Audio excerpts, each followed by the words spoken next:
बिस्मिल्लाहिर्रहमानिर्रहीम। आज हम आपको एक ऐसी हकीकत दिखाएंगे जो सिर्फ अल्लाह की मदद से मुमकिन हुई। एक मोमिन को काफिरों के जुल्म के बावजूद अल्लाह की मदद से बचाया गया। यह वाकया अल्लाह की ताकत और रहमत का बयान है। अल्लाह का दस्त कभी भी अपने बंदे से जुदा नहीं होता और आज हम उसी अल्लाह की मदद को देखेंगे। यह वीडियो आखिरी तक देखें क्योंकि आखिरी में जो करामत पेश की जाएगी वह आपके ईमान को मजबूत करेगी। इंशाअल्लाह ये वाकया आपको कुछ न कुछ जरूर सिखाएगा, तो वीडियो को आखिर तक जरूर देखिए। तो आइए आज की वीडियो का आगाज करते हैं। दोस्तों, एक समुद्र जहाज जिस पर काफी बोझ था, तिजारत का सामान और ताजिर उस जहाज के ऊपर सवार थे। अब सफर के दौरान समुद्र में तूफान की वजह से जहाज हिचकोले खाने लगा और बिल्कुल डूबने के करीब हो गया। तो जहाज के कप्तान ने एक तजवीज सबके सामने पेश की कि देखिए, जहाज के ऊपर बोझ बहुत ज्यादा हो गया है। अब हम सबको जिंदा रहना है,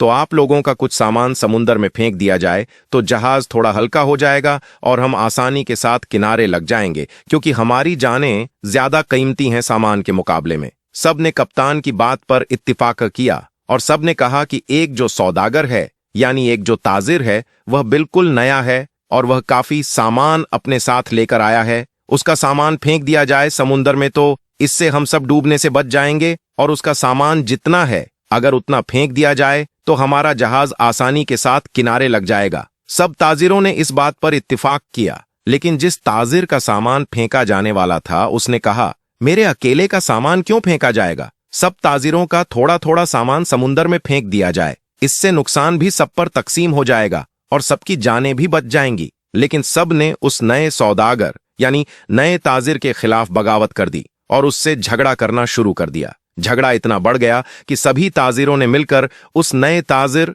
यानी उस नए सौदागर को उसके सामान के साथ समुद्र में फेंक दिया और अपना सफर जारी रखा। ताजिर को समुद्र में फेंक दिया गया और वह ताजिर बहुत देर तक लहरों से जूझता रहा। आखिरकार थक कर बेहोश हो गया। लेकिन कुछ समय बाद जब वह होश में आया तो उसे पता चला कि समुद्र की लहरों ने उसे किसी वीरान और अनजान जगह पर ले जाकर किनारे किया है। न कोई इंसान था, बस एक छोटा सा जंगल और पानी ही पानी था। सौदागर बड़ी मुश्किल से उठा, सांस ली, यहां तक कि वह चल भी नहीं पा रहा था। वह घुटने के बल गिर गया और कहा, या अल्लाह, इस मुश्किल सूरत हाल में मेरी जान को बचा ले, मेरी मदद फरमा। कई दिन वहां पर ताजिर के गुजरे। उस दौरान ताजिर ने दरख्त के फल खाए, खरगोश का शिकार करके उससे अपना गुजारा किया। उसको कहीं मीठी नदी का पानी मिल गया, वहां से पानी पीता।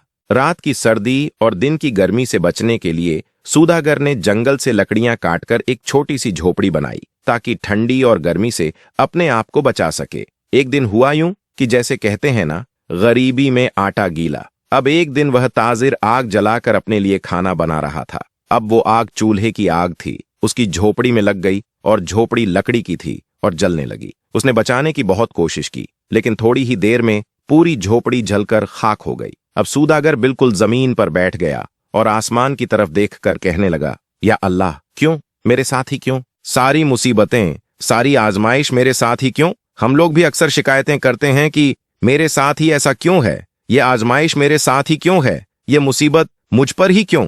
ऐसे ही उस ताजिर ने भी कहा, या अल्लाह, एक तो मुझे गलत तरीके से समंदर में फेंक दिया गया, अब यह छोटी सी झोपड़ी मैंने बनाई थी, या अल्लाह, तूने इसको भी जलाकर राख कर दिया। या अल्लाह, मेरे पास अब कुछ भी नहीं बचा है, मैं इस जगह पर अजनबी हूं, तन्हा हूं। या अल्लाह, यह आफतें मुझ पर क्यों आ रही हैं? ऐसी बहुत सारी शिकायतें उस सौदागर ने अल्लाह की बारगाह में की और गम के मारे वह भूखा ही सो गया। लेकिन सुबह एक हैरत अंगेज वाकया उसका इंतजार कर रहा था। जब वह सुबह उठा तो उसने देखा कि उसके करीब एक जहाज नजर आ रहा था। उसने कुछ लोगों को देखा जो उसे लेने और उसकी मदद के लिए आए थे। उन्हें देखकर वह बहुत हैरान हुआ, लेकिन इससे भी ज्यादा खुश था क्योंकि उसकी जिंदगी लौट आई थी, उसकी जान जैसे बच गई थी। वह जल्दी से उस जहाज पर सवार हो गया। खुशी की शिद्दत से उस सौदागर को यकीन नहीं हो रहा था कि वह चल रहा था और जहाज वाले उसे बचाने के लिए इस अनजान जगह पर आए थे।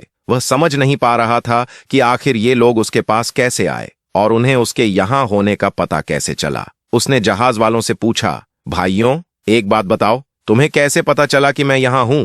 तुमने मुझे कैसे ढूंढा? आखिर मेरा ठिकाना तुम्हें कैसे मिल गया? यह तो बिल्कुल अनजान और अजनबी जगह है। सौदागर के इन तमाम सवालों को सुनकर जहाज वालों ने जवाब दिया, हमने यहां धुआं उठता हुआ देखा तो हमें ऐसा लगा कि कोई शख्स हमें अपनी मदद के लिए पुकार रहा है, क्योंकि समंदर में जब कोई मुसीबत में फंसता है तो इसी तरह से इशारे करता है। हमें ऐसा लगा कि किसी ने यहाँ पर आग जलाई है और धुएं के जरिए वह हमें मदद के लिए पुकार रहा है, इसलिए हम तुम्हें देखने के लिए यहाँ आए। ये सुनकर ताजिर बड़ा खुश हुआ, अल्लाह का शुक्र अदा करने लगा और उसने अपनी कहानी सुनाई। बल्कि उन लोगों ने पूछा, तुम्हारे साथ क्या क्या हुआ? तो उसने बताया कि सौदागरों ने नाजायज तरीके से उसे उठाकर जहाज से बाहर फेंक दिया, समुंदर में उसका सामान भी फेंक दिया गया। वह लोग जो कि जान बचाने के लिए आए थे, उन्होंने कहा, अच्छा तुम उस जहाज के बारे में हमें बता रहे हो, तो मैं तुम्हें बता दूं कि वह जहाज अपनी मंजिल तक नहीं पहुंचा, बल्कि समुंदर के लुटेरों ने उस जहाज पर हमला कर दिया,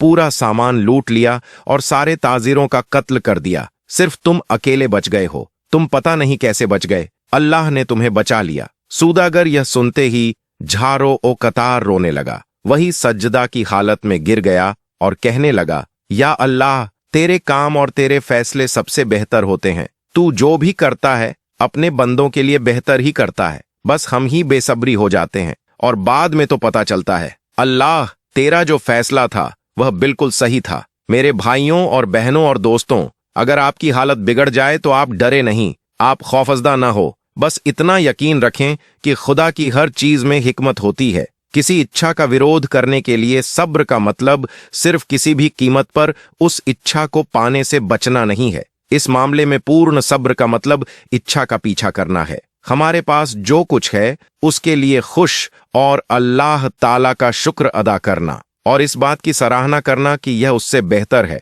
जो हो सकता था। हजरत अब्दुल्ला इब्न उमर रज़ियल्लाहु ताला अन्हु फरमाते हैं कि हजरत रसूलुल्लाह सल्लल्लाहु अलैहि वसल्लम ने कहा है कि अल्लाह ताला ने जिस व्यक्ति के लिए दुआ के दरवाजे खोल दिए हैं, उसके लिए रहमत के दरवाजे भी खोल दिए हैं और अल्लाह ताला के नजदीक होकर उससे आफियत हिफाजत मांगना हर चीज मांगने से ज्यादा बेहतर है। इसी तरह से एक और हदीस है, हजरत अब्बू बकर सिद्दीक रज़ियल्लाहु ताला अन्हु से मनकुल है। वो कहते हैं कि रसूल अल्लाह सल्लल्लाहु अलैहि वसल्लम ने इरशाद फरमाया कि तुम्हें कलमा इखलास यानी कलमे शहादत के बाद आफियत से बढ़कर कोई चीज नहीं दी गई, लिहाजा तुम अल्लाह ताला से आफियत का सवाल किया करो। लेकिन आफियत है क्या? ये सवाल आप में से बहुत के मन में होगा। इसका सीधा और सिंपल मतलब होता है कि दुनिया की और आखिरत की भलाइयां।